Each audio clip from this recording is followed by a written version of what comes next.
नमस्कार। प्राचीन भारत के विज्ञान और प्रौद्योगिकी की इस दिलचस्प चर्चा में बहुत बहुत स्वागत है। अक्सर जब प्राचीन भारत का जिक्र होता है तो सबसे पहले दिमाग में क्या आता है? दर्शन, साहित्य, कला और धर्म, है ना? लेकिन आज हम कुछ बहुत ही रोमांचक देखने वाले हैं। हम उस महान विज्ञान और तकनीक की बात करेंगे जो सिर्फ पुरानी किताबों में बंद नहीं थी, बल्कि रोजमर्रा की जिंदगी में इस्तेमाल होती थी। ये वो व्यावहारिक तकनीक थी जिसने आज की हमारी आधुनिक दुनिया की मजबूत नींव रखी। तो आइए इस शानदार सफर पर चलते हैं और देखते हैं कि कैसे प्राचीन काल में ही व्यवस्थित विज्ञान और तकनीक अपने चरम पर पहुंच चुके थे। एक आम धारणा बनी हुई है कि प्राचीन भारत का इतिहास बस आध्यात्मिकता के इर्द गिर्द ही घूमता है। लेकिन जरा सोचिए, क्या शून्य दशमलव प्रणाली और जटिल रासायनिक औषधियों की शुरुआत वाकई प्राचीन भारत से ही हुई थी? इसका जवाब है बिल्कुल, जी हां। अब इस पुरानी धारणा को बदलने का समय आ गया है। इस प्रस्तुति के जरिए यह एकदम साफ हो जाएगा कि प्राचीन भारत का विज्ञान कितना ज्यादा व्यवस्थित और एडवांस था। यह सिर्फ विचारों की दुनिया नहीं थी, बल्कि इसमें बेहतरीन धातु विज्ञान, रसायन शास्त्र और ऐसी सटीक गणितीय गणनाएं शामिल थीं जिनका असर आज भी पूरी दुनिया महसूस कर रही है। आज के इस विश्लेषण की रूपरेखा कुछ इस तरह रहेगी। सबसे पहले धातु विज्ञान यानी मेटलर्जी में हासिल की गई महारत पर बात करेंगे, फिर रसायन विज्ञान और नागार्जुन के कमाल के प्रयोग देखेंगे। उसके बाद महान गणितीय क्रांति, कुछ अन्य प्रमुख विज्ञान और अंत में वास्तुशास्त्र यानी वास्तुकला के शानदार विज्ञान पर नजर डालेंगे। तो चलिए अपनी इस यात्रा के पहले पड़ाव यानी भाग 1 से शुरुआत करते हैं। प्राचीन धातु विज्ञान में महारत। ये जानकर वाकई हैरानी होती है कि प्राचीन काल से ही भारत में धातुओं का आम जिंदगी में बहुत ही असाधारण इस्तेमाल होता रहा है। ये कोई छोटी मोटी बात नहीं थी। धातुओं को पिघलाना, उन्हें सांचे में ढालना और एक पक्का आकार देना, ये एक बेहद परिष्कृत और एडवांस तकनीक थी। इसका एक शानदार उदाहरण सिंधु घाटी सभ्यता से मिली उस महिला नर्तकी की मूर्ति में साफ दिखता है। कला और विज्ञान का ऐसा सटीक मेल। इसके बाद कुषाण काल में तक्षशिला में बनी बुद्ध की मूर्तियां हों या फिर दक्षिण भारत में चोल काल की ढली हुई धातु की कई मूर्तियां, सब बेजोड़ हैं। और चेन्नई के म्यूजियम में रखी नटराज की उत्कृष्ट मूर्ति को तो पूरी दुनिया जानती है। राम धनुर्धर की धातु की मूर्ति भी इसी कमाल की कारीगरी का एक और शानदार नमूना है। भाग 2, रसायन विज्ञान। धातुओं के बाद अब केमिस्ट्री की ओर रुख करते हैं। प्राचीन भारत में खनिजों, पेड़ पौधों, खेती और दवाइयां बनाने के लिए रसायन विज्ञान एक बहुत ही जरूरी प्रायोगिक विज्ञान था। और जब भी इस विषय पर बात होती है तो एक नाम सबसे चमककर सामने आता है, आचार्य नागार्जुन। ये नालंदा विश्वविद्यालय के एक बेहद विद्वान बौद्ध थे। रसायन विज्ञान के क्षेत्र में पूरी दुनिया उन्हें आचार्य के रूप में जानती है। सच कहूं तो उनका ज्ञान और उनके प्रयोग अपने समय से बहुत बहुत आगे थे। आचार्य नागार्जुन के योगदान को अगर थोड़ा करीब से समझें तो उन्होंने रस रत्नाकर और आरोग्य मंजरी जैसी बहुत ही महत्वपूर्ण किताबें लिखीं। मजे की बात यह है कि उन्होंने हर्बल दवाओं के साथ साथ चिकित्सा की उस पद्धति की भी वकालत की जिसे हम आज की एलोपैथी के बराबर मान सकते हैं। और एक सबसे दिलचस्प बात यह है कि दवा के रूप में पारा भस्म यानी मर्क्यूरी ऐश का इस्तेमाल सबसे पहले उन्होंने शुरू किया था। यह उस समय की एक बहुत बड़ी और क्रांतिकारी खोज थी। उनके रसायन ग्रंथों में मुख्य रस, उपरस, 10 तरह के जहर और अलग अलग खनिजों की राख का पूरा विस्तृत वर्णन मिलता है। उस जमाने में साइंस को कितना ज्यादा सपोर्ट मिलता था, ये तथ्य इस बात को बहुत ही शानदार तरीके से साबित करता है। नालंदा विश्वविद्यालय सिर्फ साहित्य पढ़ने की जगह नहीं था। वहां पढ़ाई और रिसर्च के लिए केमिस्ट्री का अपना एक पूरा अलग स्कूल था। प्रयोग करने के लिए बाकायदा खास भट्टियां बनी हुई थीं। ये साफ दिखाता है कि विज्ञान केवल किताबों तक सीमित नहीं था, बल्कि लैब में उसका पूरा प्रैक्टिकल टेस्ट होता था। इस रासायनिक और धातु कर्म की कुशलता का एक विशाल, और मेरा मतलब है सच में बहुत विशाल उदाहरण बिहार के भागलपुर जिले के सुल्तानगंज से मिली बुद्ध की तांबे की मूर्ति है। जरा इसके आकार की कल्पना कीजिए, 7.5 फुट ऊंची और पूरे 1 टन भारी। इतनी विशालकाय और भारी तांबे की मूर्ति को ढालना उस दौर की रसायन और धातु विज्ञान के असाधारण एक्सपर्टीज को इस कदर दिखाता है कि इंसान बस अचंभित रह जाए। भाग 3, गणितीय क्रांति। अब आते हैं इस प्रस्तुति के सबसे अहम हिस्से पर।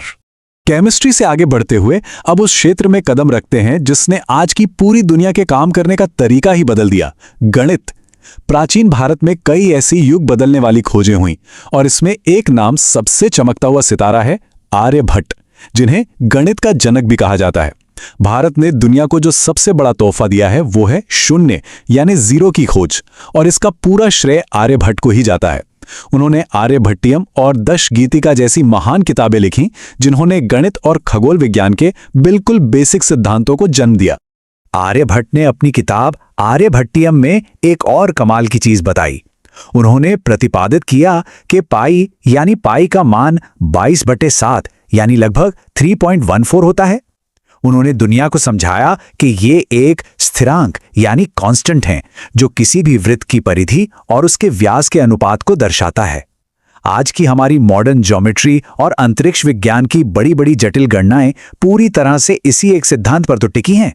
गणित के विकास में आर्यभट्ट के साथ साथ भास्कराचार्य का योगदान भी एकदम अतुलनीय है।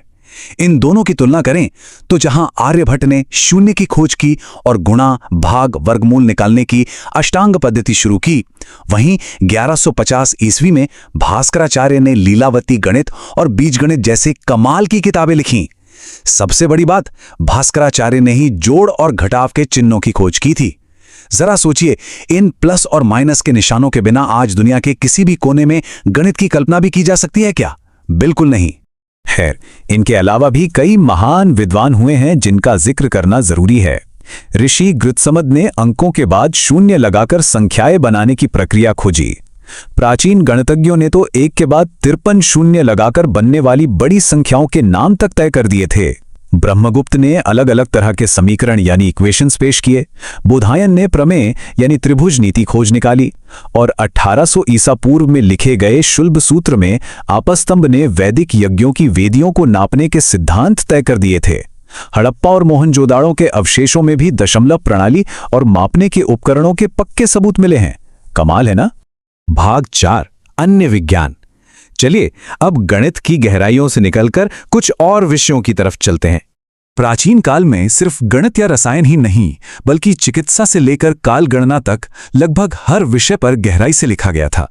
भावरव्य पंचाल ने प्रजनन शास्त्र लिखा, चक्रपाणि दत्त ने चिकित्सा संग्रह बनाया, वात्स्यायन ने कामसूत्र की रचना की, महर्षि पराशर ने पेड़ पौधों पर वृक्ष आयुर्वेद तैयार किया और महर्षि पतंजलि का योग शास्त्र तो आज पूरी दुनिया अपना रही है।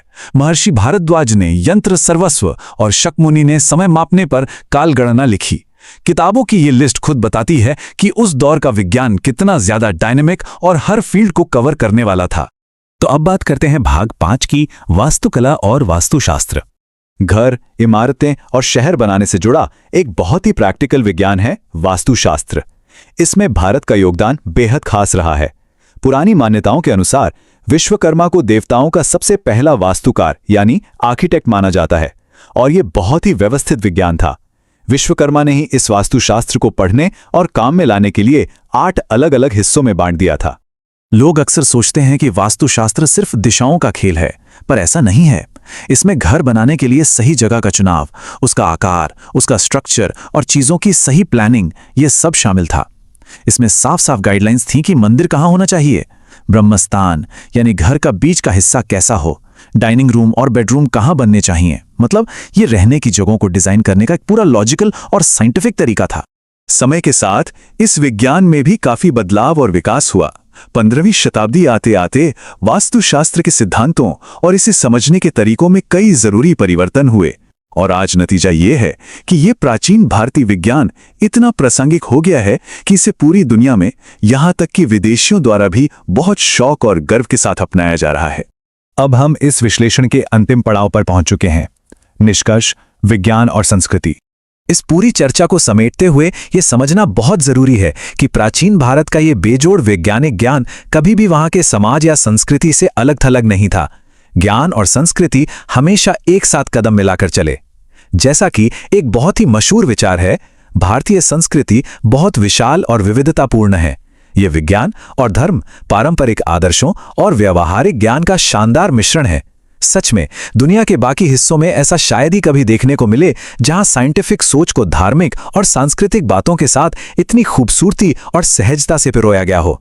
धर्म और जीने के तरीकों में इतनी ज्यादा वैरायटी होने के बावजूद इसी वैज्ञानिक और सांस्कृतिक तालमेल ने समाज में सहिष्णुता और सभी धर्मों के बीच समानता को बढ़ावा दिया। और यही वजह है कि भारतीय संस्कृति की सबसे अनूठी और खूबसूरत पहचान, अनेकता में एकता, आज भी मजबूती से कायम है। हमारी ये विरासत सिर्फ गुजरे हुए कल का गौरव नहीं है, बल्कि एक ऐसा मजबूत बेस है जिसने दुनिया को शांति और एक साथ मिलकर रहने का रास्ता दिखाया है। चलते चलते एक बहुत ही अहम बात पर गौर करना चाहिए। महान गणितज्ञ श्रीनिवास रामानुजन की याद में हर साल 22 दिसंबर को राष्ट्रीय गणित दिवस मनाया जाता है। प्राचीन काल के ऋषियों से लेकर रामानुजन तक ये वैज्ञानिक यात्रा कभी रुकी नहीं। तो अंत में सोचने वाली बात यह है, आज का हमारा ये आधुनिक समाज जो पूरी तरह से तकनीक पर टिका है, वैज्ञानिक जांच और एक संतुलित समग्र जीवन के इस प्राचीन तालमेल को अपनी रोजमर्रा की जिंदगी में और बेहतर तरीके से कैसे शामिल कर सकता है, इस पर विचार जरूर किया जाना चाहिए। इस विश्लेषण का हिस्सा बनने के लिए बहुत बहुत धन्यवाद।